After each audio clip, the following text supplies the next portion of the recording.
मन तक़र्रब फ़ीह बिख़स्लतिन मिनल ख़ैर कान कमन अदा फ़ीह फ़रीज़तुन फ़ीमा सिवाहु। नबी अलैहिस्सलातु वस्सलाम फरमायो, जेको माण्हू अल्लाह जे रज़ा जे लाइ हिन महीने जे अंदरि इबादत कंदो, हिन महीने जे अंदरि अल्लाह जे रज़ा जे लाइ सिर्फ़ु हिकिड़ो नफ़िल पढ़ंदो, अल्लाह तबारक व ताला उनखे फ़र्ज़ जो अजुर अता फ़रमाए थो।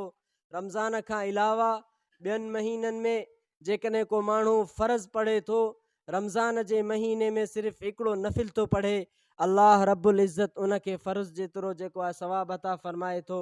ऐं नबी अलैहिस्सलातु वस्सलाम फरमायो त जेकॾहिं वमन अदा फ़ीह फ़रीज़तन कान कमन अदा सबईन फ़रीज़तन फ़ीमा सिवाहो। नबी अलैहिस्सलातु वस्सलाम फरमायो, जेको माण्हू हिन महीने जे अंदरि हिकिड़ो फ़र्ज़ थो पढ़े, अल्लाह रब्बुल इज़्ज़त उनखे 70 फ़र्ज़नि जो अजुर अता फ़रमाए थो।